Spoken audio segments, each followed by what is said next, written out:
अरे बाप रे, इसके हाथ में तो हथियार भी है।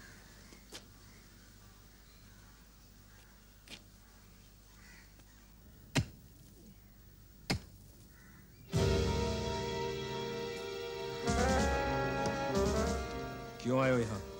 मधु से मिलने आया। मधु इस वक्त घर में नहीं है, और अगर होती भी मैं तुम्हें इससे मिलने नहीं देता। मेरा मधु से मिलना बहुत जरूरी है। Gate out of here. हाथापाई मैं भी कर सकता हूँ, लेकिन ऐसा करूंगा नहीं, क्योंकि मैं यहाँ झगड़ा करने नहीं आया, मधु के भले के लिए आया। तुम जैसे मक्कार से मैं भलाई की उम्मीद नहीं रखता। चले जाओ। सुनो दीपक, मैं जानता हूँ आज तुम मुझसे उतने नाराज हो जितना एक दिन मैं तुमसे था, लेकिन हमारे हालात अलग हैं।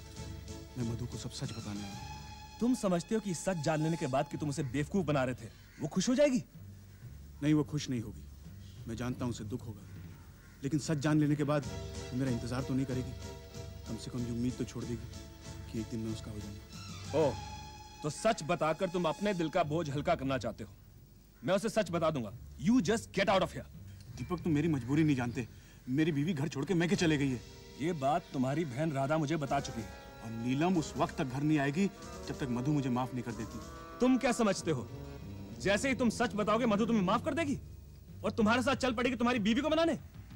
शायद तुम्हें मालूम नहीं, प्यार में ठुकराई हुई औरत का गुस्सा कितना खतरनाक होता है। मैं उसे समझाने की कोशिश करूंगा। मैं तुम्हें इस बात की इजाजत हरगिज नहीं दूंगा। चले जाओ यहाँ से। पहले जो कुछ भी हुआ उसमें तुम्हारी इजाजत की जरूरत नहीं थी, और अब भी मैं जो करूंगा उसमें भी तुम्हारी इजाजत की जरूरत नहीं पड़ेगी। अब मैं तुम्हारे मुंह से एक लफ्ज भी नहीं सुनना चाहता जिसमें मधु का नाम हो, समझे? अब तक मैं जो कर रहा था वो अपनी बहन की खुशी के लिए, अब जो भी करूंगा वो तुम्हारी बहन मधु की खुशी के लिए करूंगा। खबरदार, अगर दोबारा मेरी बहन का नाम लिया तो जुबान खींच लूंगा।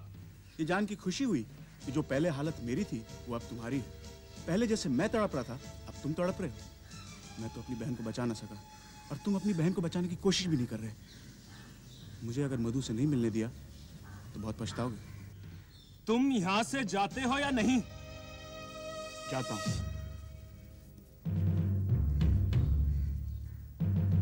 मधु का ख्याल रखना। Get the hell out of here!